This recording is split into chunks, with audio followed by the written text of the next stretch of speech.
Wala kang kwenta, Feli. Isang basura ang tatay mo. At ikaw ang pinakamaling desisyon sa buhay ko. Ang mga salitang iyon ay tila mga laslas ng kutsilyo na paulit-ulit na bumabaon sa pandinig ni Feli. Kahit na sa katotohanan ay tanging ang tunog lamang ng ulan sa labas ng bintana ang bumabasag sa katahimikan ng silid. Nakaupo siya sa gilid ng kama, ang likod ay bahagyang nakakuba, habang ang kanyang mga mata ay nakatuon sa puting tela ng pinya na nasa kanyang kandungan. Sa ilalim ng malamlam na ilaw ng lampara, dahan-dahan niyang itinutusok ang karayom. Hinihila ang pilak na sinulid upang makabuo ng isang masalimuot na disenyo ng bulaklak sa barong na kanyang ginagawa. Ito ang kanyang regalo para sa kanilang ikalimang anibersaryo ng kasal ni Lorenzo bukas. 5 taon. 5 taon ng pagtitiis, ng pananahimik, at ng walang sawang pagmamahal sa isang lalaking unti-unting nagiging estranghero sa sarili nilang tahanan. Napangiwi si Feli nang maramdaman ang matalim na kurot sa kanyang hintuturo. Isang maliit na butil ng pulang dugo ang lumitaw at mabilis na humalo sa pilak na sinulid na tila isang mantsa ng kasalanan sa gitna ng kadalisayan. Hindi niya naramdaman ang sakit ng tusok. Mas matindi ang hapdi sa kanyang dibdib na tila pinipigan ng isang hindi nakikitang kamay. Hinaplos niya ang burda. Ang bawat tahi ay simbolo ng bawat panalangin ibinulong niya sa madaling araw na sana sa pagsuot ni Lorenzo ng barong na ito ay mabalot din siya ng init ng kanilang lumipas na pag-ibig. Ngunit ang bawat hibla ng tela ay tila nagpapaalala sa kanya na ang kanilang pagsasama ay kasing nipis na rin ng sinulid na ito. Madaling maputol sa isang maling hila. Ang katahimikan ay biglang binasag ng malakas na pagtunog ng kanyang telepono sa ibabaw ng nightstand. Sa gitna ng malalim na gabi, ang boses ng tumatawag ay tila isang babala ng paparating na unos. Nanginginig ang kanyang mga kamay nang sagutin niya ito. Ang boses sa kabilang linya ay mabilis at puno ng kaba. Nagsasabing ang kanyang asawa, si Lorenzo Ilustre, ay nasangkot sa isang malubhang aksidente sa isang tanyag na hotel sa Makati. Hindi na nakapaisip si Feli. Isinantabi niya ang barong, hindi alintana ang karayom na naiwang nakatusok, at mabilis na lumabas ng bahay habang ang ulan ay tila nagngangalit sa lansangan. Nang makarating siya sa harapan ng hotel, ang paligid ay puno ng mga asul at pulang ilaw mula sa mga sasakyan ng pulis at ambulansya. Ang kalsada ay basang-basa at ang amoy ng sunog na gulong at basa ng lupa ay humahalo sa lamig ng hangin. Hawak-hawak ni Feli ang nakatuping barong sa kanyang dibdib, ang tanging bagay na naisip niyang dalhin sa gitna ng kaguluhan. Tumakbo siya patungo sa kumpol ng mga tao. Ang kanyang mga paa ay lumulubog sa putikan. Ang kanyang buhok ay nakadikit na sa kanyang basang mukha. Lorenzo! Lorenzo! Ang sigaw niya.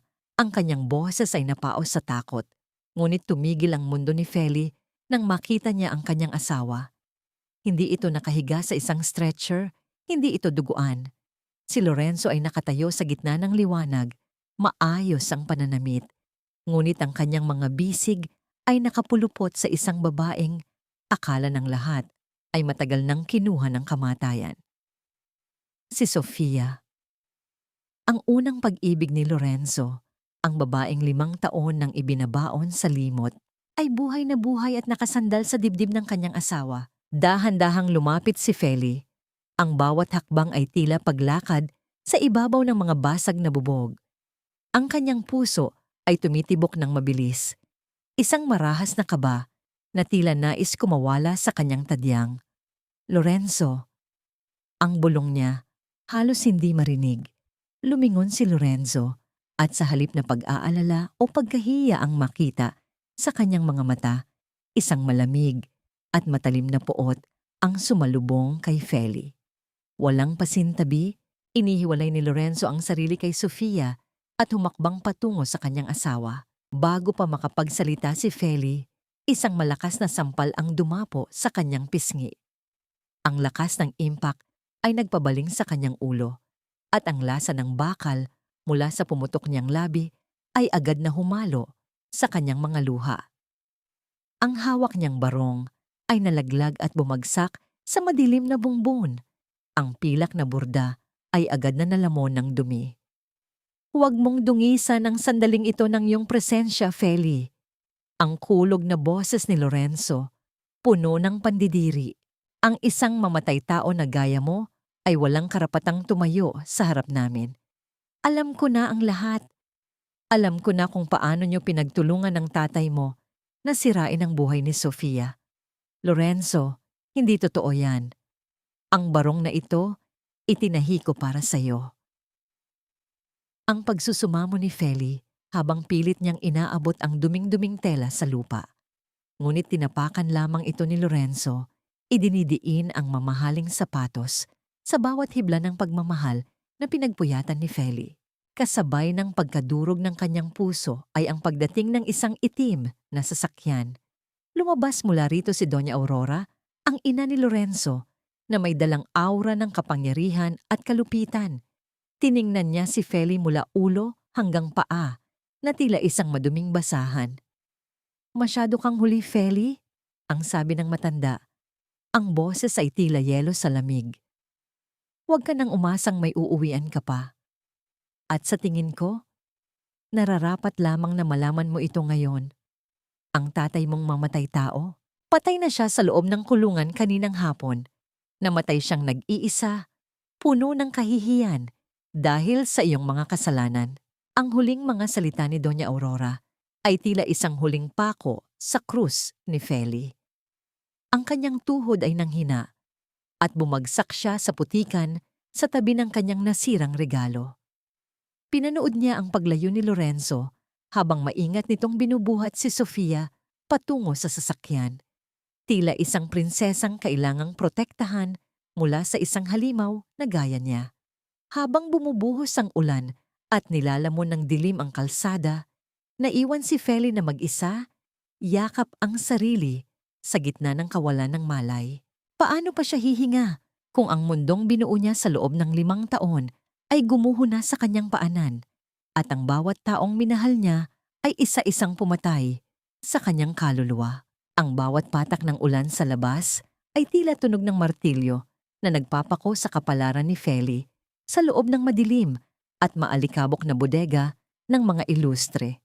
Ang amoy ng lumang papel, kalawang, at amag ay sumasakal sa kanyang hininga. Ngunit wala itong binatbat sa bigat ng kadenang nakagapos sa kanyang puso.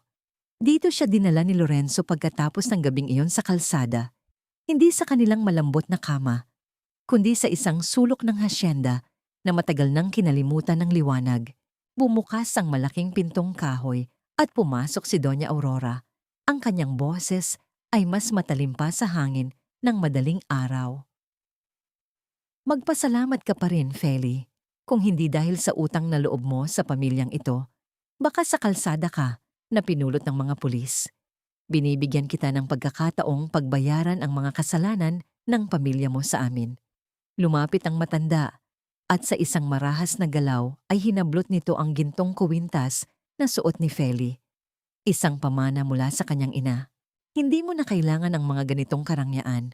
Mula ngayon, ikaw ay magsisilbi rito bilang bayad sa lahat ng ginawa ng tatay mo." Hindi nakakibo si Feli. Nakatingin lamang siya sa sahig. Ang kanyang mga kamay ay nakakuyom hanggang sa bumaon ang kanyang mga kuko sa palad. Naramdaman niya ang init ng luha sa kanyang mga mata. Ngunit pinilit niyang huwag itong hayaang pumatak sa harap ng babaeng nagpabagsak sa kanya. Ang bawat salita ni Aurora ay tila lason na unti-unting pumapatay sa kanyang pagkatao. Ginagamit ang konsepto ng dangal upang gawin siyang alipin. "Linisin mo ang sarili mo," utos ni Aurora bago tumalikod. "Dahil simula bukas, ikaw ang personal na mag-aalaga kay Sofia. Siya ay paralisado dahil sa aksidenteng ikaw ang may gawa. Ibigay mo ang lahat ng luho niya dahil yan lamang ang paraan para hindi ka mabulok sa kulungan." Nang makaalis ang matanda, naiwan si Feli sa gitna ng katahimikan na tila humihinga. Ang tanging liwanag ay nagmumula sa isang maliit na bintana sa itaas, kung saan ang anino ng mga puno ay tila mga daliring nagbabanta sa kanya. Sa kanyang pag-iisa, lumapit siya sa isang lumang cabinet upang kumuha ng basahan, ngunit habang hinihila niya ito, may isang puting bagay ang sumilip mula sa ilalim ng sahig na kahoy. Isang lihim na sulat, luma na, at may mantsa ng panahon na tila naghihintay na matuklasan.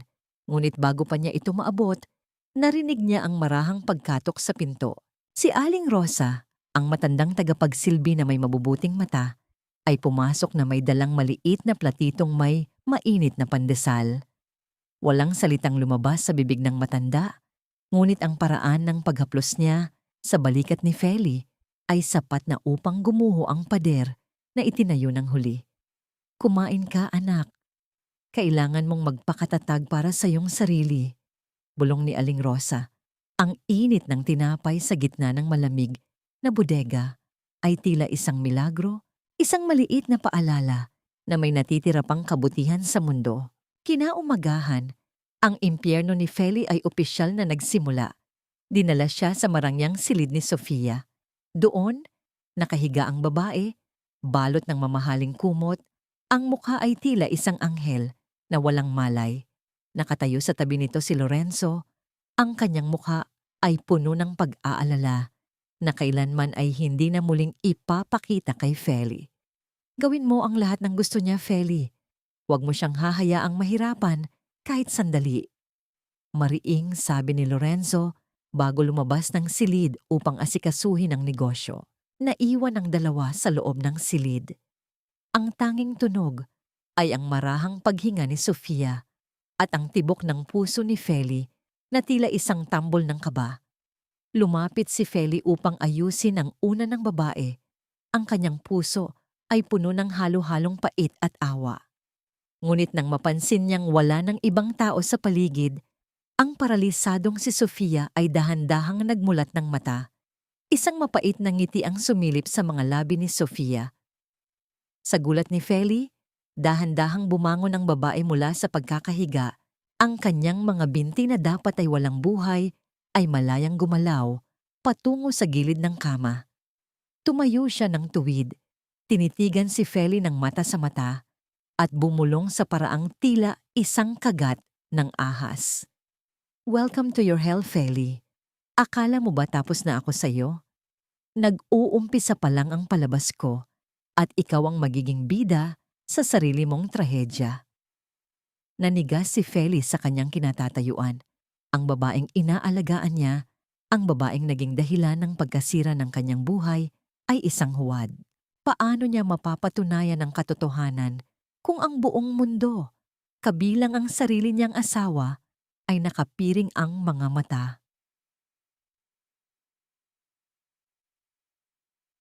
Linisin mo yan, Feli.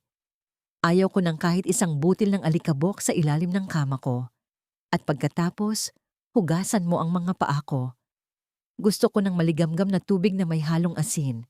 Ang boses ni Sofia ay tila isang matalim na latigo na humahagupit sa pandinig ni Feli. Nakaluhod si Feli sa malamig na sahig ng silid. Ang kanyang mga kamay ay kulubot na dahil sa maghapong paglalaba at paglilinis. Ang amoy ng matapang na sabon at kemikal ay nanunuot sa kanyang ilong, ngunit mas masakit ang kirot sa kanyang mga tuhod na tila bibigay na sa bigat ng kanyang sariling katawan. Sa bawat kuskus niya sa sahig, nararamdaman niya ang mga mata ni Sofia na nakatitig sa kanya, puno ng tagumpay at pangungutya. Dahan-dahang kumuha si Feli ng timba ng tubig. Ang bawat kilos niya ay mabigat, tila may mga bakal na nakakabit sa kanyang mga braso. Nang ilapag niya ang palanggana sa paanan ni Sofia, pumasok si Lorenzo sa silid. Agad na nagbago ang anyo ni Sofia. Ang matalim na titig ay napalitan ng isang mahina at kaawa-awang mukha. Isang mahusay na aktres, naisip ni Feli habang nararamdaman ang pag-akyat ng pait sa kanyang lalamunan. Lorenzo, buti naman at nandito ka na. Ang mahinang tawag ni Sofia, ang boses ay tila hihinto na sa paghinga. Masyado yatang napagod si Feli sa paglilinis. Sabi ko naman sa kanya, huwag na siyang mag-abala sa mga paa ko. Pero nagpupumilit siya. Ayaw ko namang mahirapan ng asawa mo. Tumingin si Lorenzo kay Feli, ngunit walang bakas ng pag-ibig sa kanyang mga mata. Tanging malamig na paghatol lamang ang naroon. Ipagpatuloy mo ang ginagawa mo, Feli. Ito ang paraan para malinis mo ang konsensya mo sa lahat ng ginawa mo kay Sofia. Ang sabi ni Lorenzo bago lumapit sa kama at hinalikan ng noo ng babaeng huwad. Ang hapdi ng pagkakataong iyon ay tila mas matindi pa sa sugat sa kamay ni Feli. Pinanood niya ang sariling asawa na haplusin ang buhok ng ibang babae habang siya ay nananatiling nakaluhod sa kanilang paanan, tila isang aninong walang halaga. Nang makaalis si Lorenzo upang pumunta sa opisina ni Doña Aurora, naiwan muli ang dalawa. Ano pang hinihintay mo? Hugasan mo na ang mga paa ko? Utos ni Sofia. Ang boses ay muling bumalik sa pagiging malupit. Sa gitna ng pagyuko ni Feli, napatingin siya sa isang maliit na bong tubig sa sahig na nagmula sa tulo ng kanyang basahan. Doon, nakita niya ang sariling refleksyon. Isang babaeng may gulugulong buhok, namamagang mga mata, at isang mukhang tila kinalimutan na ng kaligayahan. Isang tanong ang umalingaw-ngaw sa kanyang isipan. Sino ka na, Feli? Nasaan na ang babaeng may mga pangarap? Hindi pa natatapos ang kanyang paghihirap nang tawagin siya ni Doña Aurora sa malaking opisina sa ibaba. Ang matanda ay may hawak na mga papeles, ang bawat pahina ay tila isang hatol ng kamatayan para sa dangal ni Feli. Pirmahan mo ito, Feli, utos ni Aurora. Ito ay kasunduan na isinusuko mo ang lahat ng ari-ariang naiwan ng tatay mo sa aming pamilya. Ituring mo itong bayad sa kahihiyang dinala mo sa pangalang ilustre. Kung ayaw mong mapunta sa kulungan at mabulok doon na gaya ng tatay mo, gagawin mo ang sinasabi ko. Nanginginig ang kamay ni Feli habang hawak ang panulat. Ang bawat pirma ay tila pagtataksil sa alaala ng kanyang ama. Ngunit ang takot na mawala ang kanyang huling pagkakataong mabuhay ay mas matimbang. Pagkatapos ng lahat ng kahihiyan sa hapong iyon, dinala ni Feli ang mga maruming basahan sa labas upang isampay. Habang naglalakad siya pabalik, isang matapang at matamis na amoy ng pabango ang nagmula sa dumaang si Sofia, isang amoy na dati ay kinagigiliwan ni Feli. Ngunit sa pagkakataong ito, biglang uminog ang paligid. Isang marahas na pagbaligtad ng sikmura ang naramdaman niya. Binitawan ni Feli ang mga basahan at mabilis na tumakbo patungo sa likod ng malalaking puno, kung saan siya ay nasuka nang wala sa oras. Ang kanyang dibdib ay naghabol ng hininga at ang kanyang kamay ay dahan-dahang dumapo sa kanyang sariling tiyan. Ang kaba ay napalitan ng isang nakabibingit na takot. Hindi maaari. Hindi sa ganitong panahon. Anong iniisip mo, Feli? Na may bago kang paraan para makuha ang awa ni Lorenzo sa pamamagitan ng pag-iinarte mo rito sa labas? Ang boses ni Doña Aurora ay tila isang matalim na gunting na gumupit sa katahimikan ng madaling araw. Nakatayo si Feli sa likod ng labahan.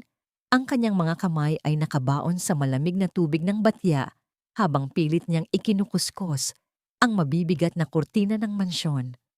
Ang hapdi ng kanyang mga palad na puno ng paltos ay hindi alintana kumpara sa bigat na nararamdaman niya sa kanyang sikmura. Ang kanyang mukha ay maputla at ang bawat paghinga niya ay tila isang pakikipaglaban sa hangin na tila tumatangging pumasok sa kanyang mga baga. Dahan-dahang tumingala si Feli. Ang kanyang mga mata ay may bakas ng puyat at pagod. Hindi po ako nag-iinarte, Doña Aurora. Masama lang po talaga ang pakiramdam ko. Ang mahina niyang sagot, ngunit agad siyang napayuko nang makita ang mapang-aping titig ng matanda.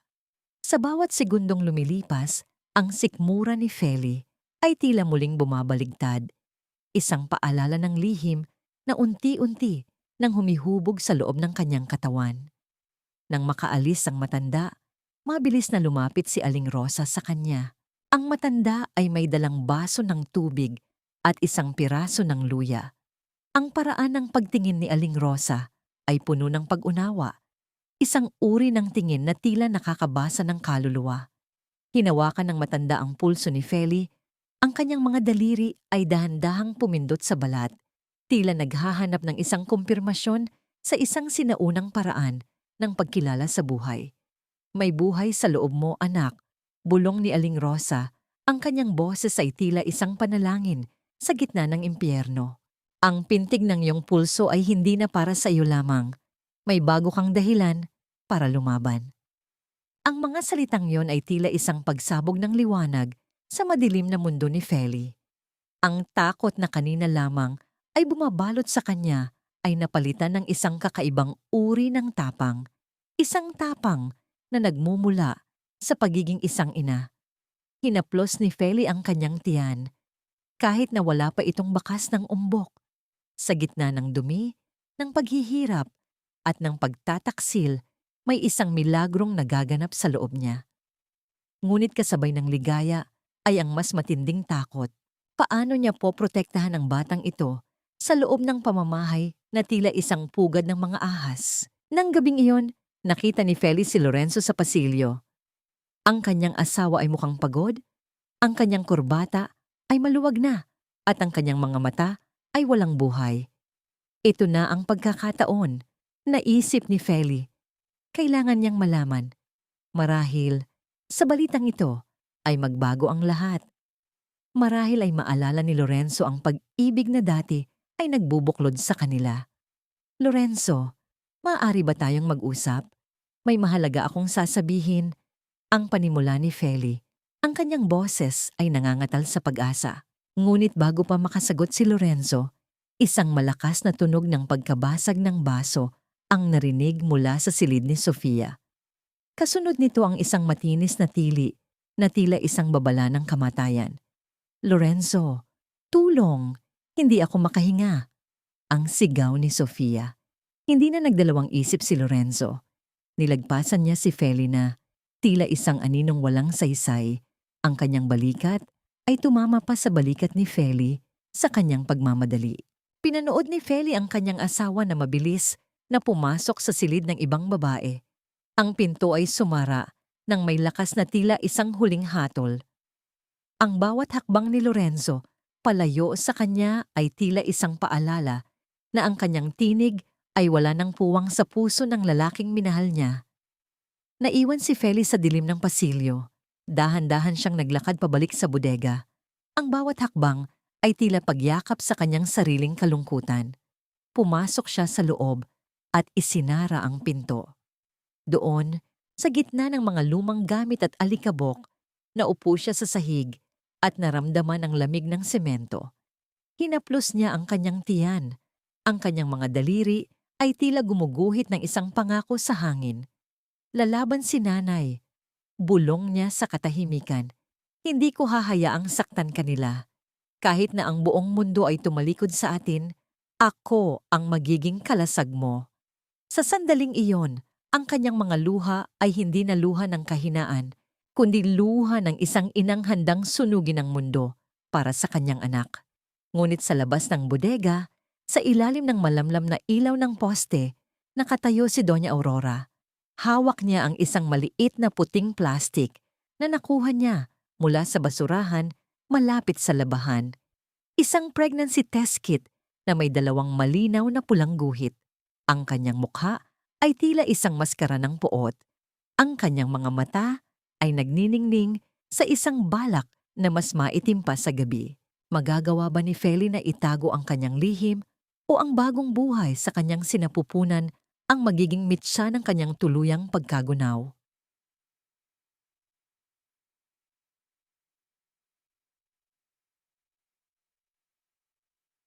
Ubusin mo ang laman ng mangkok na ito kung ayaw mong kaladkarin kita palabas ng mansyong ito na parang isang hayop.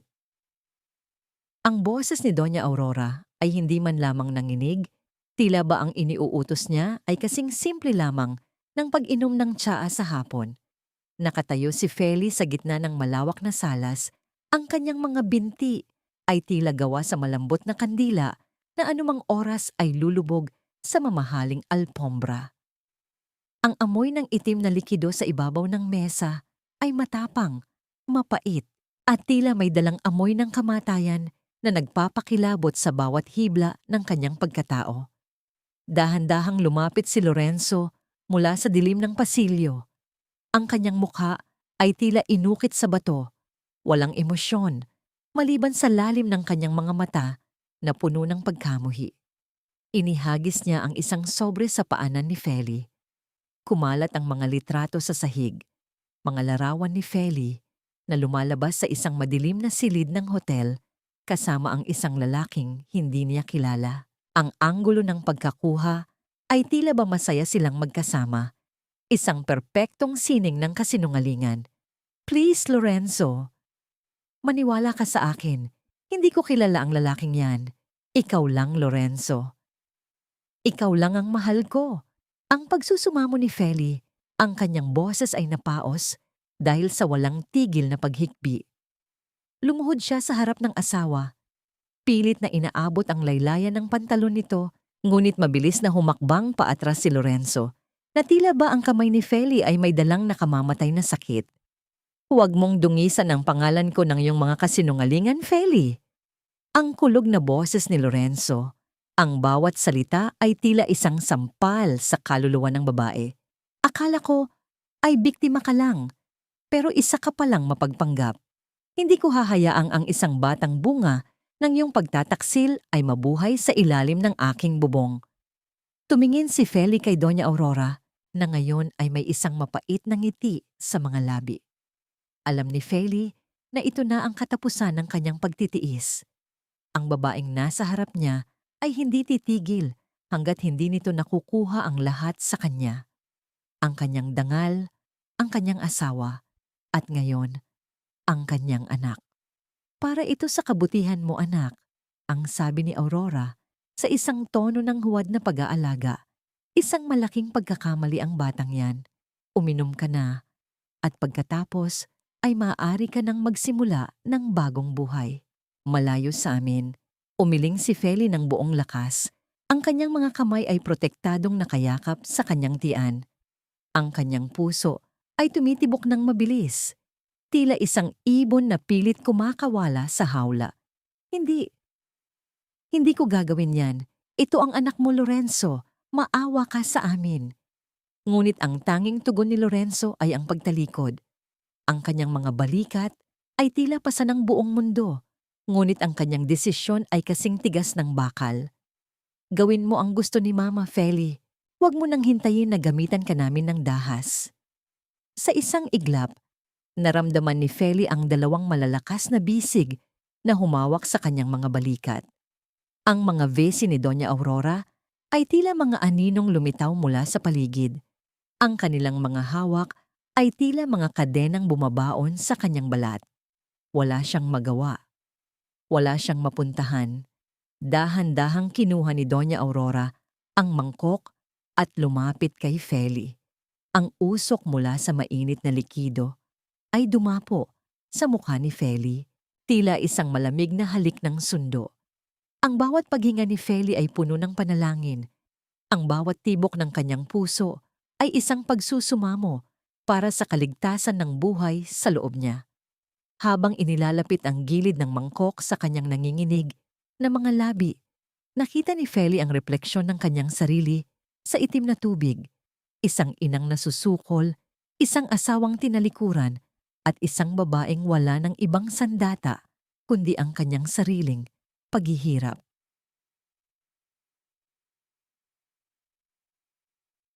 Mas mabuting mamatay sa ilalim ng malamig na tubig kaysa mabuhay sa ilalim ng inyong mga paa. Ang mga salitang yon ay hindi lumabas sa bibig ni Feli, kundi umalingaw-ngaw sa kanyang isipan habang ang gilid ng mangkok ay tumatama na sa kanyang mga ngipin. Sa isang iglap ng desperasyon, gamit ang huling lakas na natitira sa kanyang nanghihinang katawan, itinulak ni Feli ang kamay ni Doña Aurora. Ang tunog ng nabasag na seramika sa sahig ay tila isang hudyat ng digmaan. Ang itim na likido ay kumalat sa puting alpombra, tila isang mantsa ng tinta na hindi na mabubura kailanman, gaya ng sugat sa dangal ng mga ilustre. Hindi na lumingon si Feli. Tumakbo siya patungo sa pintuan Ang kanyang mga paa ay mabilis na humahakbang sa malalawak na pasilyo ng mansyon. Narinig niya ang galit na sigaw ni Doña Aurora at ang mabibigat na yabag ng mga besi na humahabol sa kanya. Paglabas niya sa malaking pintuan, sinalubong siya ng bangis ng kalikasan. Ang ulan ay tila mga karayom na tumutusok sa kanyang balat at ang hangin ay nanggagalit, tila nakikiramay sa unos na nagaganap sa kanyang buhay. Ang gabi ay balot ng kadiliman, ngunit ang liwanag ng kidlat ang nagsilbing gabay ni Feli patungo sa kalsada. Ang bawat paghinga niya ay may kasamang hapdi at ang kanyang tiyan ay tila kumukurot sa takot. Sa di kalayuan, nakita niya ang malalakas na ilaw ng isang sasakyan, si Lorenzo. Ang kanyang asawa ay hindi tumitigil sa paghabol, tila isang mangangaso na ayaw pakawalan ng kanyang biktima. Nakarating si Feli sa gitna ng tulay na tumatawid sa ilog Pasig. Ang agos ng tubig sa ibaba ay tila isang nagngangalit na higante, madilim at puno ng panganib. Huminto ang sasakyan ni Lorenzo sa dulo ng tulay. Bumaba ang lalaki, ang kanyang mukha ay basang-basa ng ulan. Ang kanyang mga mata ay puno ng takot na ngayon lamang nakita ni Feli. "Feli, bumalik ka rito. Huwag kang gumawa ng katangahan." Ang sigaw ni Lorenzo. Ang kanyang boses ay pilit na nilalabanan ang ingay ng bagyo. Dahan-dahang umakyat si Feli sa pasamano ng tulay. Ang hangin ay tila nais siyang itulak, ngunit nanatili siyang matatag. Tiningnan niya ang lalaking minahal niya ng 5 taon. Ang lalaking naging mundo niya, ngunit ngayon ay siya ring sumisira rito. Kinuha ni Feli ang kanyang singsing sa kasal. Ang gintong nagpapaalala sa lahat ng kanyang mga pangarap na nauwi sa abo. "Ito na lang ang natitira sa atin, Lorenzo," ang sabi ni Feli. Ang boses ay mahinahon sa kabila ng gulo sa paligid. "Ibinabalik ko na sa iyo ang lahat. Ang pangalan mo, ang yaman mo, at ang sakit na ibinigay mo. Malaya ka na." Ibinato ni Feli ang singsing. Ang maliit na ginto ay tila isang bituin na mabilis na nalamon ng dilim bago tumama sa tubig. Pagkatapos, tumingin siya sa langit, bumulong ng isang huling panalangin para sa kanyang anak, at binitiwan ang hawak sa bakal. Ang pakiramdam ng pagkahulog ay tila isang walang hanggang sandali. Ang malamig na hangin ay humahampas sa kanyang mukha hanggang sa maramdaman niya ang marahas na yakap ng tubig. Ang ilog Pasig ay malamig, madilim, at tila isang malaking kumot na bumalot sa kanya. Sa ilalim ng tubig, ang lahat ay naging tahimik. Wala nang sigaw, wala nang ulan, wala nang sakit. Ang huling nakita ni Feli bago tuluyang magdilim ang kanyang paningin ay ang malalabo at kumukititap na ilaw sa ibabaw ng tulay na tila mga alaala ng isang buhay na kailangan niyang iwanan upang muling isilang. Hindi mo na siya mababalik, Lorenzo. Tanggapin mo na ang katotohanang ikaw mismo ang nagtulak sa kanya sa kailaliman ng ilog na yon. Ang mga salitang iyon ni Doña Aurora ay tila isang malamig na hanging dumaan sa pasilyo ng mansyon. Ngunit para kay Lorenzo, iyon ay isang sumpa na habang buhay na dadagundong sa kanyang pandinig. 3 araw na ang nakalilipas mula nang lamunin ng ilog Pasig ang kanyang asawa. Ngunit ang bawat sulok ng kanilang tahanan ay tila bumubulong pa rin ang pangalan ni Feli. Ang bawat anino sa pader ay tila nagpapakita ng kanyang huling sulyap. Ang mga matang puno ng pagod, ang mga labing hindi na humihiling ng awa, kundi ng kalayaan. Naglakad si Lorenzo patungo sa bodega sa likod ng bahay, ang lugar kung saan niya huling ikinulong ang babaeng pinangakuan niya ng habang buhay sa harap ng dambana. Ang pintuan ay dahan-dahang bumukas, lumilikha ng isang mahabang tunog ng pagkiskis ng kahoy sa semento na tila isang daing ng namatay na kaluluwa. Sa gitna ng alikabok at dilim, nakita niya ang barong na itinahi ni Feli. Marumi ito. May mantsa ng putik at natuyong dugo, ngunit ang pilak na burda nito ay kumikinang pa rin sa ilalim ng nanununtok na liwanag ng buwan na dumadaan sa siwang ng bubong. Dahan-dahan niyang kinuha ang damit. Isinuot niya ito, Hindi alintana ang dumi na dumidikit sa kanyang balat. Nagulat siya nang maramdamang ang bawat tahi, ang bawat sukat ng balikat ay saktong-sakto sa kanyang pangangatawan. Tila ba, habang itinatahi ito ni Feli, ay yakap-yakap na rin niya ang bawat bahagi ng katawan ni Lorenzo. Isang mapait na ngiti ang sumilip sa mga labi ng lalaki habang hinahaplos ang telang pinya. Paanong ang isang babaeng inakusahan niyang traidor ay mas nakakakilala sa kanya kaysa sa sarili niyang ina. Ang katahimikan ng gabi ay binasag ng malakas na boses ni Sofia mula sa itaas ng mansyon. Nasaan na ba ang mga katulong dito? Bakit walang nag-aayos ng tubig ko? Napakapababa ng serbisyo rito. Ang tinig ni Sofia, na dati ay tila musika sa pandinig ni Lorenzo, ay biglang naging gasgas at nakakairita. Wala na ang mahinhin at mahinang boses. Ang natira ay ang ugali ng isang babaeng sanay na pagsilbihan at kumuha ng atensyon sa marahas na paraan. Napagtanto ni Lorenzo na ang kaawa-awang Sofia na kanyang ipinagtanggol ay tila isang maskara lamang na unti-unti nang natituklap dahil wala na si Feli na gagawa ng lahat ng trabaho para rito. Dahil sa isang kakaibang kutob, pumasok si Lorenzo sa opisina ng kanyang ina nang mapansin niyang naiwan itong bukas. Ang silid ay puno ng amoy ng mamahaling tabako at luma na papel. Sa ilalim ng isang tumpok ng mga dokumento, sa loob ng nakabukas na vault, nakakita siya ng isang maliit na kwaderno na may kulay rosas na pabalat. Ang tala-arawan ni Clarissa, ang kanyang namayapang kapatid. Nanginginig ang mga daliri ni Lorenzo habang binubuklat ang mga pahina. Ang bawat salita ng kanyang kapatid ay tila isang tinik na bumabaon sa kanyang budhi. Hindi kasalanan ni Mang Dante ang nangyari. Nakita ko si Mama at Sofia na nag-uusap tungkol sa insurance. Natatakot ako. Ang sulat kamay ay biglang nagulo sa huling bahagi. Tila ba isinulat ito sa gitna ng matinding takot.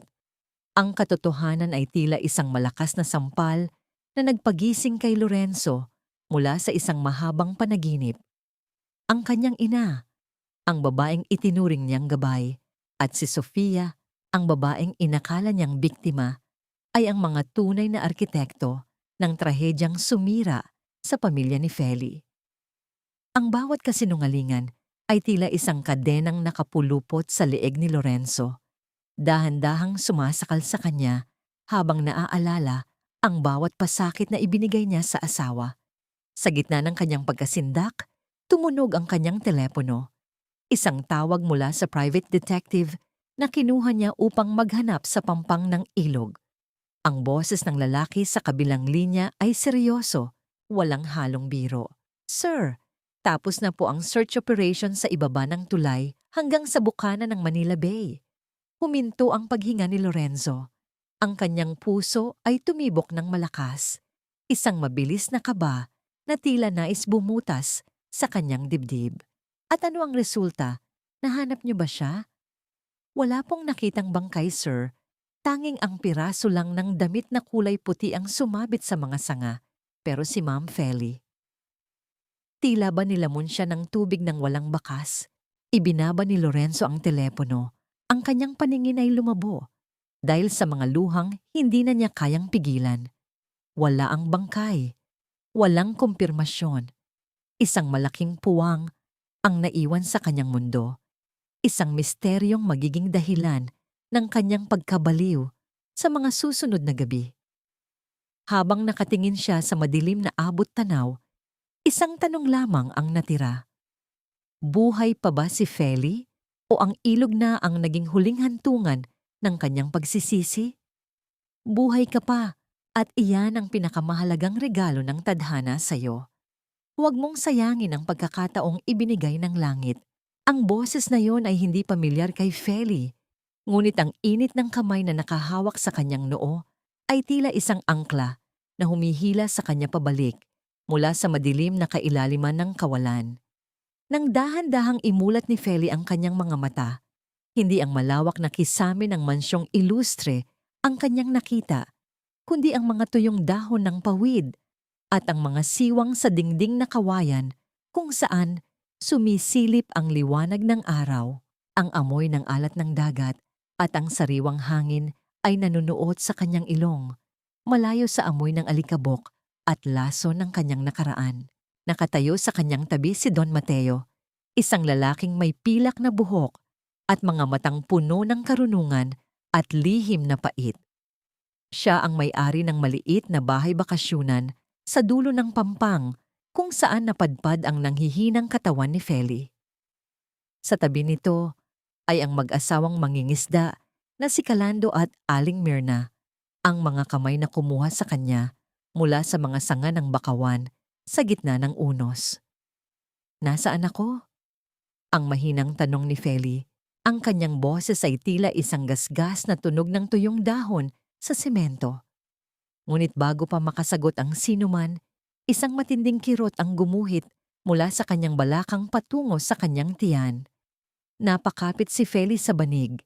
Ang kanyang mga kuko ay bumaon sa hibla ng pandan habang ang kanyang mukha ay namula sa tindi ng sakit.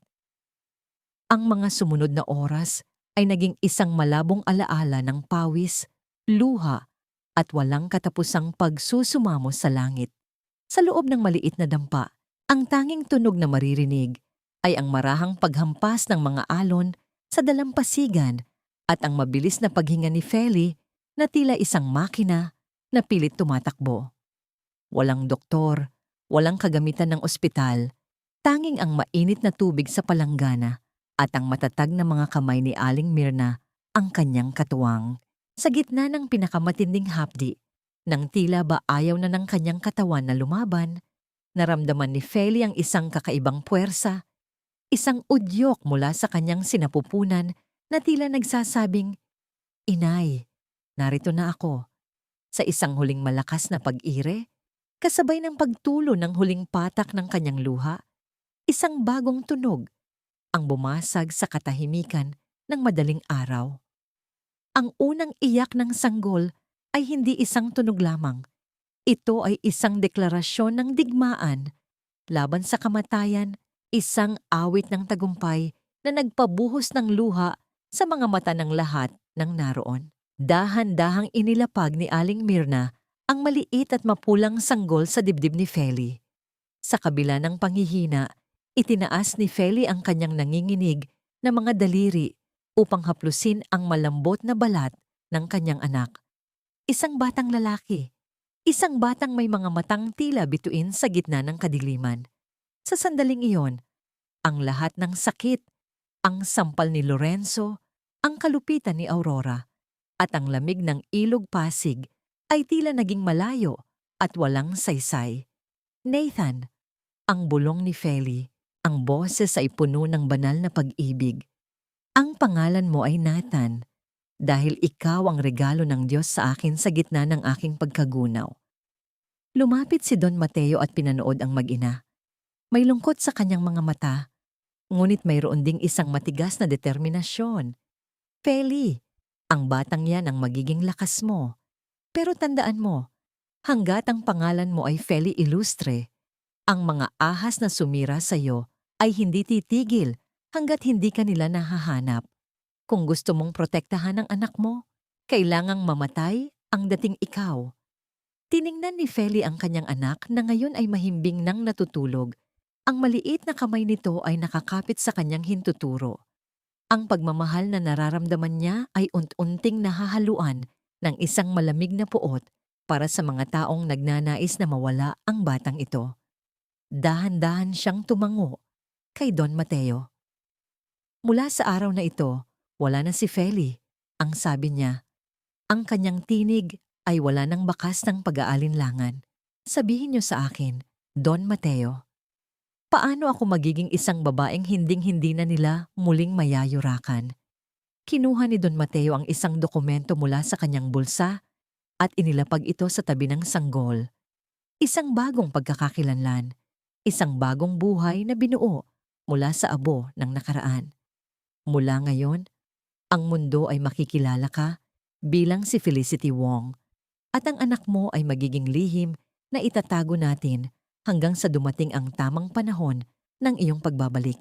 Habang ang araw ay unting sumisikat sa dalampasigan, ang ginto nitong liwanag ay tumama sa mukha ni Feli. O ngayon ay si Felicity. Ang kanyang mga mata ay hindi nakakikitaan ng luha, kundi ng isang apoy na handang sunugin ang bawat kalsadang tatahakin niya patungo sa katarungan. Ang apoy ay hindi lamang tumutupok sa papel, kundi sa lahat ng mga alaala ng isang babaeng namatay na sa pampang ng Pasig. Pinanood ni Felicity, ang babaeng dating kilala bilang Feli, kung paano lamunin ng dilaw at kahel na ningas ang huling guhit ng isang barong na dati ay simbolo ng kanyang pag-ibig. Ang bawat abo na tinatangay ng hangin sa labas ng bintana ng kanyang marangyang studio ay tila mga bahagi ng kanyang lumang pagkatao na tuluyan ng naglalaho. Hindi siya kumukurap at ang kanyang mga mata ay hindi nakakikitaan ng mga luhang dati ay walang tigil sa pagdaloy. Ang tanging natira ay ang malamig at matalim na determinasyon ng isang babaeng muling binuo ang sarili mula sa pagkawasak. 2 taon ang mabilis na lumipas sa ilalim ng paggabay ni Don Mateo. Ang bawat araw ay naging isang pagsasanay sa pagtigas ng kalooban at paghasa ng talino. Hindi naging madali ang pagbabagong anyo. Kailangan niyang kalimutan ang bawat kilos ng isang biktima upang maging isang manlulupig. Natutunan niyang maglakad ng may dangal na tila isang reyna, magsalita ng may awtoridad na hindi nangangailangan ng mataas na boses at higit sa lahat, ang gamitin ang kanyang talento sa pagdidisenyo bilang isang sandata.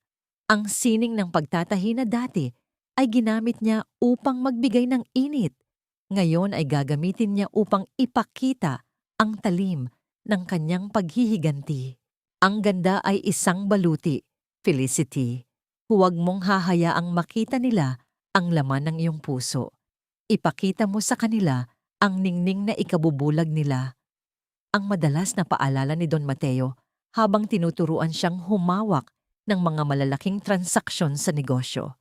Sa bawat gabi ng pag-aaral, sa bawat pagod ng pagbuo ng kanyang sariling pangalan sa industriya ng moda, ang tanging nagpapanatili ng kanyang katinuan ay ang maliit na silid sa dulo ng pasilyo. Doon, malayo sa mga mata ng mundo, si Felicity ay nagiging sinanay muli. Dahan-dahan niyang binubuksan ang pinto upang masilayan ang mahimbing na pagtulog ni Nathan, na ngayon ay isang masayahin at malusog na batang lalaki. Ang bawat haplos niya sa buhok ng anak ay isang tahimik na panunumpa na hinding-hindi ito makakaranas ng gutom o pang-aapi. Para kay Nathan, itinatago niya ang bawat galit. Para sa anak, pinapanatili niyang malambot ang kanyang mga kamay, kahit na ang kanyang puso ay tila naging bato na para sa lahat ng iba pa. Isang hapon, habang abala si Felicity sa pag-aayos ng isang kulay pulang tela na tila dugo ang katingkaran, pumasok si Don Mateo sa kanyang studio. May dala itong isang sobrang may gintong tatak, isang paanyaya para sa Galatea Fashion Gala, ang pinakamalaking kaganapan sa mundo ng alta sosyedad sa Manila.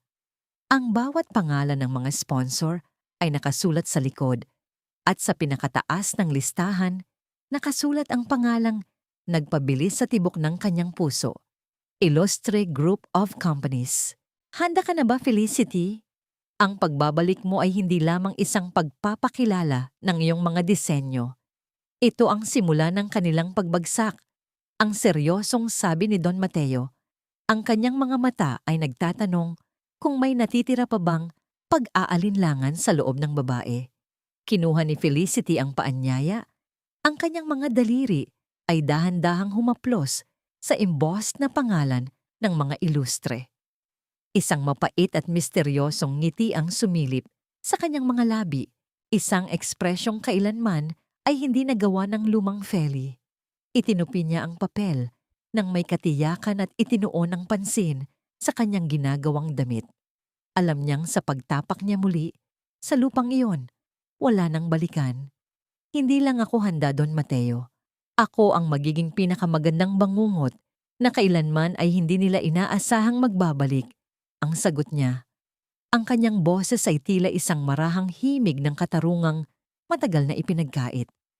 Sa gitna ng katahimikan ng studio, ang tunog ng kanyang gunting na pumutol sa mahal na tela ay tila isang huling hudyat na ang panahon ng pagtatago ay tapos na.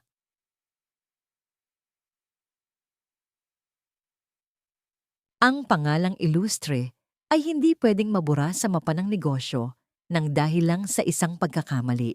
Gawin niyo ang lahat para makuha ang atensyon ng bagong investor na iyan. Ang boses ni Doña Aurora ay gumaralgal sa loob ng malawak na silid pulungan, ngunit wala itong sapat na lakas upang itago ang takot na unti-unti nang lumalamon sa kanya. Ang mansyong dati ay puno ng ningning, ay tila nababalot na ng anino ng pagkalugi. Ang mga utang ng Ilustre Group ay tila isang malaking alon na handa nang tumangay sa kanilang dangal. Sa tabi niya, si Lorenzo ay nakaupo ng tuwid. Ang kanyang mukha ay mas malalim ang mga guhit ng pagod at ang kanyang mga mata ay tila kinalimutan na kung paano kumislap sa tuwa. Sa gitna ng tensyon, bumukas ang malalaking pintuan ng engrandeng ballroom ng Manila Hotel. Ang lahat ng mata ay lumingon sa iisang direksyon. Ang bawat hakbang ng isang babaeng nakasuot ng kulay hating gabing asul na gown ay lumilikha ng isang ritmo ng kapangyarihan sa ibabaw ng makintab na marmol. Ang bawat hibla ng kanyang kasuotan ay tila dumanas ng libu-libong oras ng pagbuburda at ang mga diamante sa kanyang leeg ay kumikinang na tila mga bituin na bumagsak sa lupa. Si Felicity Wong, ang pangalang bulong-bulungan sa buong siyudad bilang ang reyna ng moda mula sa silangan. Naglakad si Felicity nang may taas noong dignidad. Ang kanyang bawat galaw ay tila isang tula ng pagtitiwala sa sarili. Sa kanyang pagdaan, ang amoy ng kanyang mamahaling pabango, isang halo ng sariwang rosas at matapang na insenso, ay nanatili sa hangin, tila isang bakas na hindi madaling makalimutan. Nang marating niya ang gitna ng bulwagan, hinarap niya ang mga tao, ngunit ang kanyang mga mata ay tila may hinahanap na tiyak na biktima. Mula sa malayo, napatayo si Lorenzo. Ang baso ng alak sa kanyang kamay ay bahagyang nanginig. Ang pula nitong likido ay tila sumasayaw sa loob ng kristal. Ang kanyang puso ay tumibok ng marahas, isang pamilyar na kaba na tila isang multong bumabalik mula sa kailaliman ng ilog Pasig. Ang hubog ng mukha, ang paraan ng pagtikas ng balikat, tila ba nakikita niya ang kanyang asawa, ngunit ang babaeng nasa harap niya ay walang bakas ng pagiging kawawa. Hindi maaari. Ang bulong ni Lorenzo, ang kanyang boses ay halos hindi marinig sa gitna ng musika. Feli? Lumingon si Doña Aurora sa kanyang anak. Ang kanyang mukha ay puno ng pagtataka at inis. Anong sinasabi mo, Lorenzo? Patay na ang babaeng yon. Ituon mo ang isip mo sa negosyo. Ngunit nang lumapit si Felicity patungo sa kanilang direksyon, naramdaman din ng matanda ang isang kakaibang kilabot. Ang babaeng ito ay tila isang paalala ng isang kasalanang akala niya ay nabaon na niya sa limot. Tumigil si Felicity sa harap mismo ni Doña Aurora. Walang pagyuko, walang pagmamano, at walang bakas ng pagkilala sa kanyang mga mata. Tiningnan niya ang matanda mula ulo hanggang paa, isang titig na tila sumusukat sa halaga ng bawat hiyas na suot nito. Ang katahimikan sa pagitan nila ay tila isang tali na unti-unti nang napapatid. Good evening, Doña Aurora Ilustre? Ang simula ni Felicity. Ang kanyang boses ay tila isang mainit na gatas na may halong lason. Matamis, ngunit nakamamatay. Nabalitaan ko ang tungkol sa inyong kumpanya. Tila ba ang inyong matatag na pundasyon ay unti-unti nang nagkakaroon ng lamat? Napaatras ng isang hakbang si Aurora. Ang kanyang kamay ay dahan-dahang dumapo sa kanyang dibdib. Ang boses na yon, ang lamig ng pakikitungong yon, tila ba isang sampal na bumalik sa kanya pagkalipas ng maraming taon. Sino ka? At anong kailangan mo sa amin? Ang tanong ng matanda. Pilit na pinapanatili ang kanyang autoridad. Isang matamis at misteryosong ngiti ang sumilip sa mga labi ni Felicity. Tumingin siya kay Lorenzo, na ngayon ay nakatayo na sa tabi ng kanyang ina. Ang mukha ay puno ng kalituhan at isang uri ng pag-asa na tila isang sugat na muling binubuksan. Hindi siya pinansin ni Felicity. Ang kanyang pansin ay nanatili sa matandang reyna ng mga ilustre. Ako ang sagot sa inyong mga panalangin at ang katapusan ng inyong mga gabi ng puyat. Ang sagot ni Felicity, dahan-dahang inilapit ang kanyang mukha sa tainga ni Aurora. Tatanggapin ko ang inyong alok na maging pangunahing investor ng Ilustre Group. Ngunit may isang kondisyon. Ano iyon? Ang mabilis na tanong ni Aurora. Ang desperasyon ay mababasa na sa kanyang mga mata. Gusto kong ang lahat ng operasyon ng kumpanya ay sa ilalim ng aking pamamahala. At ang mansyon nyo, iyon ang magiging garantiya ng inyong utang sa akin, ang mariing sabi ni Felicity bago tumalikod ng walang paalam. Ang bawat hakbang niya palayo ay tila isang huling hudyat na ang mga ilustre ay pumasok na sa isang bitag na wala ng labasan. Pirmahan mo ito, Doña Aurora. Ang tinta ng panulat na iyan ang magsisilbing huling hininga ng inyong kapangyarihan sa bahay na ito. Ang boses ni Felicity ay walang bahid ng galit. Tila ba ang binabasa niya ay isang listahan lamang ng mga sangkap para sa hapunan. Ngunit ang bawat salita ay tumatama sa dibdib ni Doña Aurora na tila mga piraso ng yelo. Sa loob ng malawak na silid-aklatan ng mga ilustre, ang silid kung saan dati ay hindi man lang makatapak si Feli nang walang pahintulot. Nakaupo ngayon si Felicity sa likod ng malaking mesa na gawa sa nara. Ang kanyang mga daliri, na dati ay puno ng kalyo sa paglalaba, ay maingat na humahawak sa isang mamahaling panulat, habang sa kanyang tapat ay nakatayo ang matandang reyna na nanginginig ang mga kamay. Hindi ko akalain na sa isang tulad mo babagsak ang lahat ng pinaghirapan ng aking asawa. Ang gumaralgal na boses ni Aurora. Ang kanyang mukha ay tila isang lanta na dahon sa gitna ng tag-init. Inilapag niya ang panulat at ang tunog nito sa ibabaw ng mesa ay tila isang huling hudyat ng kanyang pagkatalo. Pinirmahan niya ang dokumento, ang kasunduan na naglilipat ng pagmamay-ari ng mansyong ilustre sa ilalim ng pangalan ni Felicity Wong. Tiningnan ni Felicity ang pirma, isang mapait na alaala ang dumaan sa kanyang isipan. Naalala niya kung paano siya pilit na pinapirma ng matandang ito sa bodega upang isuko ang kanyang dangal at ang kaunting ari-arian ng kanyang ama. Ngayon, ang gulong ng tadhana ay bumalik sa dating kinalalagyan, ngunit sa pagkakataong ito, siya na ang may hawak ng preno. Dahan-dahan siyang tumayo at lumapit sa bintana, pinagmamasdan ng malawak na hardin kung saan dati ay nagtatago siya sa ilalim ng ulan. Ang utang na loob, Doña Aurora, ay isang napakabigat na pasanin. Ang bulong ni Felicity hindi lumingon sa matanda. Sabi niyo dati, kailangan kong maglingkod para mabayaran ang kahihiyang dinala ko sa inyo. Ngayon, hayaan niyo akong ituro sa inyo kung paano bayaran ang utang na hindi pera ang halaga, kundi ang inyong pagkatao. Sa kabilang bahagi ng mansyon, ang boses ni Sofia ay tila isang matinis na tunog ng isang nasirang plaka. Lorenzo, bakit mo hinahayaan ang babaeng yan na bastusin ang mama mo? Hindi mo ba nakikita? Ginagamit niya lang ang yaman niya para akitin ka muli. Isang hamak na manggagaya lang siya. Ang mukha ni Sofia ay punong-puno ng galit. Ang kanyang pagpapanggap na mahina ay tuluyan ng naglaho dahil sa selos na lumalamon sa kanya. Ngunit si Lorenzo ay tila isang estatwa na hindi gumagalaw. Ang kanyang mga mata ay nakatitig lamang sa pintuan ng silid-aklatan. Tila ba naghihintay ng isang himala. Dahan-dahang lumabas si Felicity mula sa silid. Sa bawat hakbang niya, ang tunog ng kanyang takong sa marmol ay tila isang tibok ng puso na bumibilis.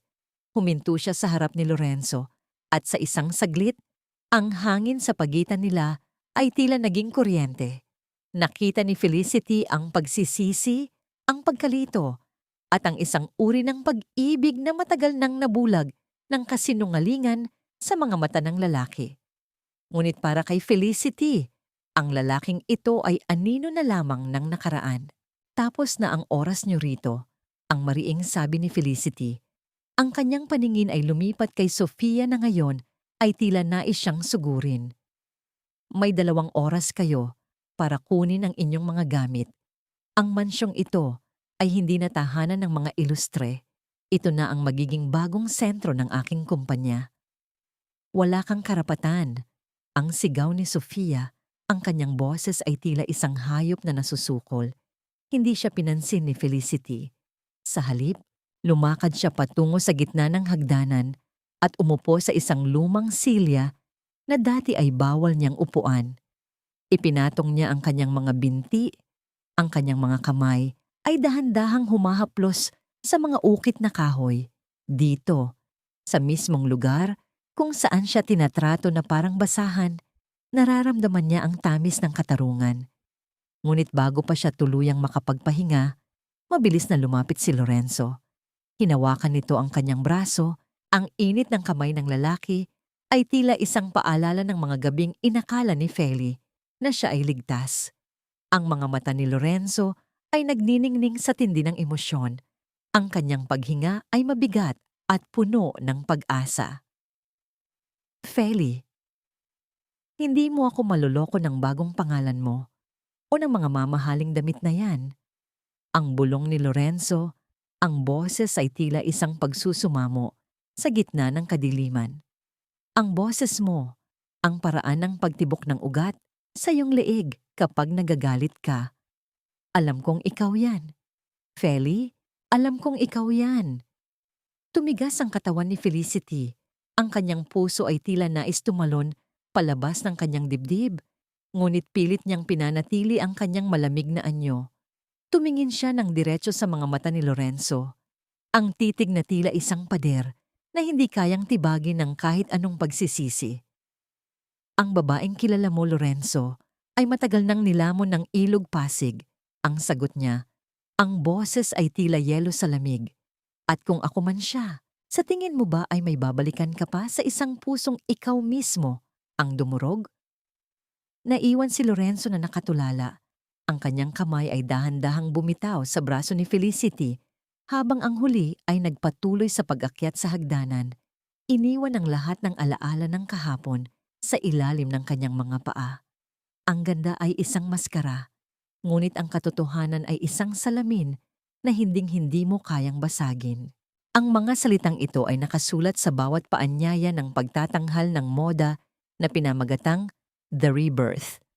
Ang bulwagan ay puno ng mga pinakamakapangyarihang tao sa bansa.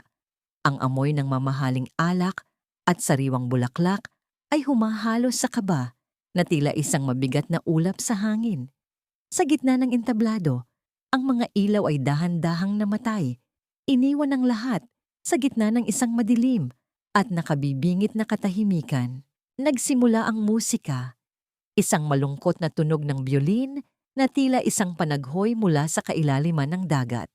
Isa-isang lumabas ang mga modelo, suot ang mga disenyong nagpapakita ng pagdurusa, pagkagapi, at ang unti-unting pagbangon. Ngunit ang tunay na highlight ng gabi ay hindi ang mga damit, kundi ang malaking telon sa likuran na biglang nagliwanag. Isang video ang lumitaw, hindi isang sining ng moda, kundi isang lihim na kuha mula sa loob ng mansyong ilustre. 2 taon na ang nakalilipas. Ang lahat ay napasinghap nang makita si Sofia, ang babaeng kilala ng lahat bilang paralisadong biktima, na dahan-dahang tumatayo mula sa kanyang wheelchair. Ang kanyang boses, na dati ay tila hihinto na sa paghinga, ay malakas at puno ng tawa habang kausap si Doña Aurora. Ang daling lokohin ni Lorenzo, Tita Aurora. Ang sabi ni Sofia sa video, ang kanyang boses ay umaalingaw-ngaw sa buong ballroom.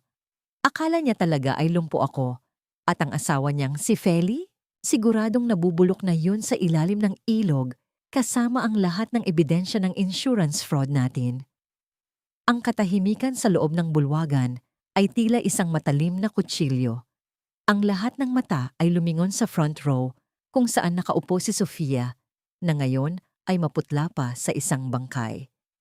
Ang kanyang mga kamay ay nanginginig at ang kanyang labi ay walang tigil sa paggalaw ngunit walang boses na lumalabas. Si Lorenzo na nakatayo sa gilid ay tila isang statwa na gumuho sa isang iglap. Ang puot at pagsisisi sa kanyang mga mata ay tila isang apoy na handang lamunin ng lahat ng nasa kanyang paligid. Hindi totoo yan. Sinungaling ang video na yan. Ang sigaw ni Sofia, ang kanyang boses, ay tila isang hayop na nasusukol. Sa gitna ng kanyang takot, nakalimutan niya ang kanyang papel. Mabilis siyang tumayo mula sa kanyang upuan at tumakbo patungo sa entablado. Nakalimutan na dapat ay lumpo siya sa paningin ng mundo. Isang malakas na tunog ng pagbagsak ng baso ang narinig mula sa kinauupuan ni Doña Aurora. Ang matandang reyna ay nakahawak sa kanyang dibdib. Ang kanyang mukha ay nagkulay ube sa tindi ng kahihiyan at galit. Ngunit bago pa man makalapit si Sofia sa telon, lumabas si Felicity mula sa likod ng entablado. Suot ang isang itim na gown na tila gawa sa mga pakpak ng uwak. Naglakad si Felicity nang may matikas na hakbang. Dahan-dahan niyang itinaas ang kanyang kamay at tinanggal ang manipis na itim na belo na nakatakip sa kanyang mukha. Ang bawat hibla ng tela ay dahan-dahang nalaglag. Inilalantad ang mukha ng isang babaeng inakala ng lahat ay matagal nang kinuha ng kamatayan. Tapos na ang palabas mo, Sofia, ang mariing sabi ni Felicity. Ang kanyang boses ay tila isang hatol ng kamatayan na nanggagaling sa katarungan. Ang multong ibinaon niyo sa limot ay narito na upang bawiin ang lahat ng inyong ninakaw.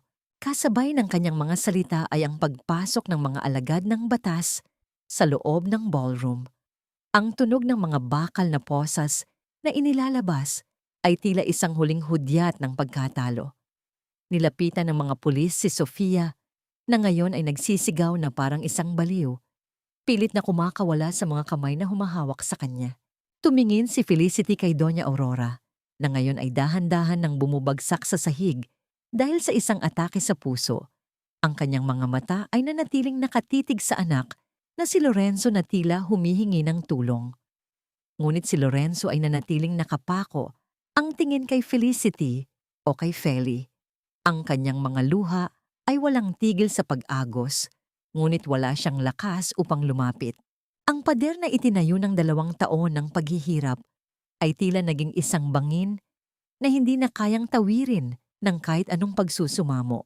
Ang gabi ng The Rebirth ay hindi naging isang selebrasyon ng moda, kundi isang seremonya ng katarungan.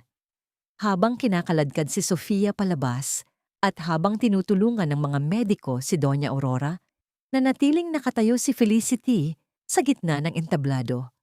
Ang liwanag ng mga spotlight ay nakatutok sa kanya, ngunit sa kanyang kalooban, naramdaman niya ang isang uri ng katahimikan na matagal na niyang hinahanap. Nakamit na niya ang katarungan, ngunit sa gitna ng mga guhong labi ng pamilyang ilustre, isang bagong katanungan ang nabuo sa kanyang puso. Sapat na ba ang paghihiganti upang mapunan ng puwang na iniwan ng kanyang nadurog na kahapon? Hindi sapat ang ulan para hugasan ang lahat ng putik na ipinahid mo sa aking pagkatao, Lorenzo. Ang boses ni Felicity ay tila isang malamig na hanging dumaan sa pagitan ng malalakas na patak ng ulan na bumabagsak sa semento ng driveway. Nakatayo siya sa ilalim ng isang itim na payong. Ang kanyang mga mata ay walang emosyon habang pinagmamasdan ang lalaking nakaluhod sa kanyang paanan. Ang gabi ay madilim at ang tanging liwanag ay nagmumula sa mga poste ng ilaw na nagpapakita ng bawat butil ng tubig na humahampas sa balat ni Lorenzo. Si Lorenzo, ang dating makapangyarihang tagapagmana ng mga ilustre, ay basang-basa. Ang kanyang mamahaling polo ay nakadikit na sa kanyang katawan at ang kanyang buhok ay nakatabon na sa kanyang mga matang puno ng pamumula. Hindi siya gumagalaw. Tila ba ang bigat ng langit ay nakadagan sa kanyang mga balikat. Feli, Patawarin mo ako. Ang gumaralgal na boses ni Lorenzo, ang bawat salita ay tila hirap na lumabas sa kanyang lalamunan. Nabulag ako. Pinaniwalaan ko ang mga kasinungalingan dahil sa takot at galit. Pero araw-araw, gabi-gabi, pinapatay ako ng pagsisisi mula nang mawala ka. Isang mapait na tawa ang kumawala sa mga labi ni Felicity. Pagsisisi? Dumating ang pagsisisi mo nang makuha ko na ang lahat sa inyo? Nasaan ang pagsisisi mo noong nakaluhod ako sa putikan habang tinatapakan mo ang barong na itinahi ko ng may pagmamahal? Nasaan ang pagsisisi mo noong hinahayaan mong ituring akong alipin ng ina mo? Huminga ng malalim si Felicity. Ang kanyang dibdib ay nagbababataas sa tindi ng kinalimutang sakit na muling nagbabalik. Kinuha niya ang isang maliit na bagay mula sa kanyang bulsa. Ang lumang singsing sa kasal na Shinmao na nakuha niya mula sa kailaliman ng kanyang mga gamit. Inihulog niya ito sa harap ni Lorenzo. Ang tunog ng ginto sa semento ay tila isang huling hudyat ng kanilang pagtatapos. Pulutin mo ang iyong dangal, Lorenzo, gaya ng pagpulot ko sa aking sariling piraso sa pampang ng ilog na yon. Ang mariing sabi ni Felicity. Ang lalaking minahal ko ay namatay na kasabay ng babaeng pinatay niyo. Ang kaharap mo ngayon ay isang babaeng wala ng puwang para sa iyong mga luha. Kahit man lang ang anak ko, Feli. Ang pagsusumamo ni Lorenzo, ang kanyang mga kamay ay dahan-dahang gumapang sa semento patungo sa sapatos ni Felicity. Nalaman ko mula kay Aling Rosa. Nabuntis ka noon. Sabihin mo sa akin, nasaan ang anak natin? Gusto ko lang siyang makita. Kahit sa malayo lang, tumigas ang katawan ni Felicity. Ang lihim na iniingatan niya ay tila isang kuta na pilit binubutas ng tinig ng lalaking ito. Ngunit bago pa siya makasagot, ang malaking pintong kahoy ng mansyon ay dahan-dahang bumukas. Isang batang lalaki na may suot na pantulog na may disenyo ng mga bituin ang lumabas mula sa loob. Ang kanyang mga mata ay kasing kislap ng mga tala sa langit at ang kanyang mukha ay tila isang maliit na bersyon ng lalaking nakaluhod sa ulan. Mama, sino po siya? Bakit po siya umiiyak sa labas? Ang inosenteng tanong ni Nathan. Ang boses ay tila isang musika na nagpatigil sa mundo ng dalawang matanda. Napatitig si Lorenzo sa bata. Ang kanyang puso ay tila tumigil sa pagtibok at ang boy trong hunggiot no ukmat ay naging isang sulyap ng hindi makapaniwalang ligaya at hapdi. Ang bawat hubog ng mukha ni Nathan ay tila isang salamin ng kanyang sariling kabataan. Isang katotohanang hindi na kayang itago ng kahit anong bagong pangalan. Nathan, pumasok ka sa loob. Ang mabilis na utos ni Felicity. Ang kanyang boses ay may halong kaba. Ngunit si Lorenzo ay tila nagkaroon ng bagong lakas. Tinangka niyang tumayo. Ang kanyang mga mata ay hindi maalis sa bata. Anak, Nathan. Ang bulong niya, ang boses ay puno ng panginginig. Mabilis na humarang si Felicity sa pagitan ni Lorenzo at ni Nathan. Ang kanyang mga mata ay nag-aapoy sa tindi ng proteksyon ng isang ina. Wala kang anak dito, Lorenzo. Ang batang ito ay nabuhay dahil sa sarili kong dugo at pawis. Wala kang karapatang tawagin siyang anak matapos mong payagan ng ina mong subukang patayin siya sa loob ng aking sinapupunan. Sa gitna ng ulan, naiwang nakatayo si Felicity. Ang kanyang anak ay nakakapit sa kanyang binti, habang si Lorenzo ay muling bumagsak sa kanyang mga tuhod. Ang kanyang mga palad ay nakatakip sa kanyang mukha, habang ang kanyang mga balikat ay nayayanig sa isang hagulhol na tila walang katapusan. Ang katarungan ay nakamit na ni Felicity, ngunit ang amoy ng basa ng lupa at ang iyak ng isang amang na wala ng lahat ay nag-iwan ng isang malalim na sugat sa katahimikan ng gabi. Ang pinakamasakit na kulungan ay hindi ang gawa sa bakal, kundi ang pader na itinayo ng sariling kasamaan at pagsisisi. Ang boses ni Felicity ay naging isang marahang bulong habang dahan-dahan niyang itinutulak ang malaking pintong kahoy ng lumang bodega. Ang tunog ng pagkiskis ng tuyong kahoy sa magaspang na semento ay tila isang huling panaghoy ng nakaraan. Sa loob, ang hangin ay mabigat, puno ng amoy ng amag at alikabok na sumasayaw sa ilalim ng isang manipis na sinag ng araw na dumadaan sa butas ng bubong. Doon, sa gitna ng mga sirang kagamitan, nakaupo sa isang lumang silya si Doña Aurora. Ang kanyang buhok ay gulo-gulo, wala na ang kanyang mga mamahaling hiyas at ang kanyang damit ay gusot at marumi. Ang reyna ng mga ilustre ay tila naging isang anino na lamang ng kanyang dating kapangyarihan. Nakayakap siya sa isang piraso ng basahan, dahan-dahang hinahaplos ito na tila ba yon ay isang mamahaling seda. Ito ang paborito mong kulay, Lorenzo. Ang ganda ng borda, ang gumaralgal na boses ni Aurora. Ang kanyang mga mata ay walang buhay at nakatitig sa kawalan. Hindi niya napansin ang pagdating ni Felicity. Ang kanyang katinuan ay tuluyan ng nilamon ng kahihiyan at ng multo ng kanyang mga kasalanan. Lumapit si Felicity.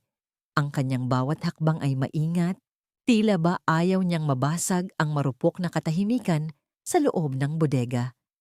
Tiningnan niya ang matandang babae na dati ay kinatatakutan niya ng husto. Sa halip na matinding galit, isang malalim na awa ang naramdaman ni Felicity. Ang babaeng pumatay sa kanyang kaluluwa ay ngayon ay isa na lamang kaawa-awang nilalang na hindi na alam ang pagkakaiba ng katotohanan sa panaginip. Doña Aurora, ang tawag ni Felicity, ang boses ay mahinahon at puno ng isang uri ng kapayapaang ngayon lamang niya naramdaman. Dahan-dahang lumingon ng matanda. Isang takot ang gumuhit sa kanyang mukha nang makita si Felicity. Sino ka? Huwag mong kukunin ang mga ginto ko. Sa akin ang mansyon, sa akin ang lahat. Ang sigaw ni Aurora, ang kanyang boses ay tila isang ibon na nasusukol. Inilapag ni Felicity ang isang puting sobre sa ibabaw ng lumang mesa. Hindi ako nandito para kutyain ka, Aurora. Nandito ako para ibigay ang katarungang hindi mo ibinigay sa akin. Ang dokumentong yan ay magdadala sa iyo sa isang pasilidad kung saan ka aalagaan. Hindi ka mananatili rito sa dilim. Tumingin si Felicity sa paligid ng bodega, ang lugar kung saan siya naging alipin, kung saan siya umiyak sa takot, at kung saan din siya nakahanap ng lakas upang lumaban. Ang pagpapatawad ay hindi para sa iyo, kundi para sa akin, upang hindi na ako habang buhay na nakagapos sa iyo. Paglabas ni Felicity sa bodega, sinalubong siya ng sariwang hangin at ang init ng araw sa kanyang balat. Doon sa hardin, naghihintay si Aling Rosa. Mabilis na lumapit si Felicity at mahigpit na niyakap ang matanda. Aling Rosa, tapos na po. Wala na kayong kailangang pagsilbihan sa bahay na ito, kundi ang sarili nyo. Iniabot ni Felicity ang isang susi at isang maliit na titulo ng lupa sa matanda. Isang munting bahay sa lalawigan, malayo sa ingay at pait ng Maynila. Ito po ang munti kong pasasalamat sa pagliligtas niyo sa akin noong panahong wala akong kahit sino. Ang mga luha ni Aling Rosa ay naging isang daloy ng kagalakan, isang pasasalamat na walang salitang kayang tumbasan. Sa di kalayuan, nakatayo si Lorenzo malapit sa kanyang sasakyan. Ang kanyang mga gamit ay nakalagay na sa loob. Tumingin siya kay Felicity. Ang kanyang mga mata ay puno ng isang uri ng pag-amin na kailanman ay hindi na maibabalik ang lumipas. Alam ni Lorenzo na ang kanyang presensya ay isang paalala lamang ng sakit at ang tanging paraan upang mahalin si Felicity at ang kanilang anak ay ang lumayo at patunayan ang kanyang pagbabago sa kalsada ng pagsisisi. Aalis na ako, Feli. Ang mahinang sabi ni Lorenzo. Ang kanyang boses ay tila isang panalangin na pinalipad ng hangin. Huwag kang mag-alala. Mula sa malayo, babantayan ko kayo ni Nathan. Sisiguraduhin kong walang sino mang muling mananakit sa inyo. Hanggang sa maging karapat-dapat na akong muling tumingin sa inyong mga mata. Hindi sumagot si Felicity, ngunit isang dahan-dahang pagtango ang ibinigay niya. Pinanood niya ang paglayo ng sasakyan ni Lorenzo. Ang tunog ng makina ay unt-unting naglalaho hanggang sa muling bumalik ang katahimikan sa mansyon. Ang katarungan ay ganap ng naisagawa. Ang karma ay dumapo na sa mga nararapat. At ang huling pinto ng nakaraan ay tuluyan ng nagsara. Sa loob ng kanyang puso, naramdaman ni Felicity ang isang kakaibang gaan. Wala ng kadena, wala ng puot, wala ng takot. Ang dating Feli na basang-basa sa ulan ay wala na. Ang natira ay isang babaeng handa nang harapin ang bukas, kasama ang kanyang anak, sa ilalim ng liwanag na hindi na muling magdidilim. Ang sikat ng umaga ay marahang humahaplos sa malawak na taniman ng mga mirasol, kung saan ang bawat dilaw na talulot ay tila sumasayaw sa saliw ng ihip ng preskong hangin. Ang amoy ng basang lupa at ang bango ng mga namumukadkad na bulaklak ay nanunuot sa paligid. Isang samyo na nagbibigay ng bagong pag-asa sa bawat hininga. Sa gitna ng ginintuang parang na ito, nakatayo si Felicity. Ang kanyang puting bestida ay malayang winawagayway ng hangin, tila isang bandila ng kalayaang matagal niyang ipinaglaban. Dahan-dahan niyang itinaas ang kanyang mga kamay. Ang mga daliring dati ay puno ng sugat at paltos, ay ngayon ay makinis na at matatag. Hawak niya ang isang maliit na disenyong Theo ng isang sunflower na ginagawa niya para sa kanyang bagong proyekto. Isang workshop para sa mga kababaihang nakaranas ng karahasan at pang-aapi. Para kay Felicity, ang sining ng pagtatahi ay hindi na simbolo ng pagkaalipin o pagtitiis. Ito na ang kanyang paraan ng paghilom. Ang bawat tusok ng karayom ay tila pagtatagpi sa mga pilat ng kanyang nakaraan. Mama, tingnan niyo po ang laki na ng bulaklak na itinanim natin. Ang masayang sigaw ni Nathan habang tumatakbo patungo sa kanya. Ang bata ay punong-puno ng buhay, ang kanyang mga mata ay nagniningning sa ilalim ng araw. Walang bakas ng dilim na dati ay bumalot sa buhay ng kanyang ina. Binuhat ni Felicity ang anak at mahigpit na niyakap. Ang tibok ng puso ni Nathan sa kanyang dibdib ay ang tanging musikang kailangan niya upang malaman na ang lahat ng paghihirap ay may katuturan. Mula sa malayo, sa labas ng bakod ng taniman, isang itim na sasakyan ang dahan-dahang huminto. Hindi lumabas ang driver, ngunit ibinaba nito ang bintana ng bahagya. Si Lorenzo. Hindi na siya lumalapit, hindi na siya nagpupumilit na pumasok sa buhay ni Felicity sa marahas na paraan. Tuwing buwan, nagpapadala siya ng mga kagamitan para sa workshop at mga donasyon para sa paaralan ni Nathan sa ilalim ng pangalan ng ama ni Felicity. Ang kanyang pagsisisi ay hindi na idinadaan sa mga salita, kundi sa tahimik na pagbabantay at pagsuporta mula sa dilim. Tumingin si Felicity sa direksyon ng sasakyan at dahan-dahang tumango. Isang pagkilala na ang galit ay wala na sa kanyang puso. Ang pagpapatawad ay hindi nangangahulugang pagbabalik sa dati. Ito ay ang pagtanggap na ang bawat sugat ay bahagi na ng kanyang kasaysayan, ngunit hindi na ito ang nagdidikta ng kanyang kinabukasan. Ang katahimikan sa pagitan nila ay puno ng isang uri ng pag-unawa na ang bawat isa ay may kanya-kanya ng landas na tinatahak tungo sa pagbabago. Handa ka na ba, Nathan? Marami pang naghihintay sa atin sa loob ng workshop, ang malambing na sabi ni Felicity habang ibinababa ang anak. Naglakad ang mag-ina patungo sa kanilang tahanan. Ang bawat hakbang ay tila isang pag-ukit ng bagong alaala sa ibabaw ng mga guho ng kahapon. Ang mansyong ilustre ay malayo na sa kanyang isipan dahil ang tunay na tahanan ay naroon kung saan ang kaluluwa ay malayang huminga at magmahal ng walang takot.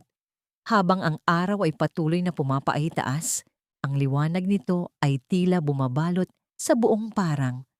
Ang kwento ni Feli ay natapos na sa pampang ng ilog at ang buhay ni Felicity ay nagsisimula pa lamang sa ilalim ng katarungan at kapayapaan. Ang pag-ibig, sa huli, ay hindi lamang tungkol sa pagsasama ng dalawang tao, kundi ang pagmamahal sa sarili sapat upang bumangon mula sa abo at muling ngumiti sa harap ng umaga.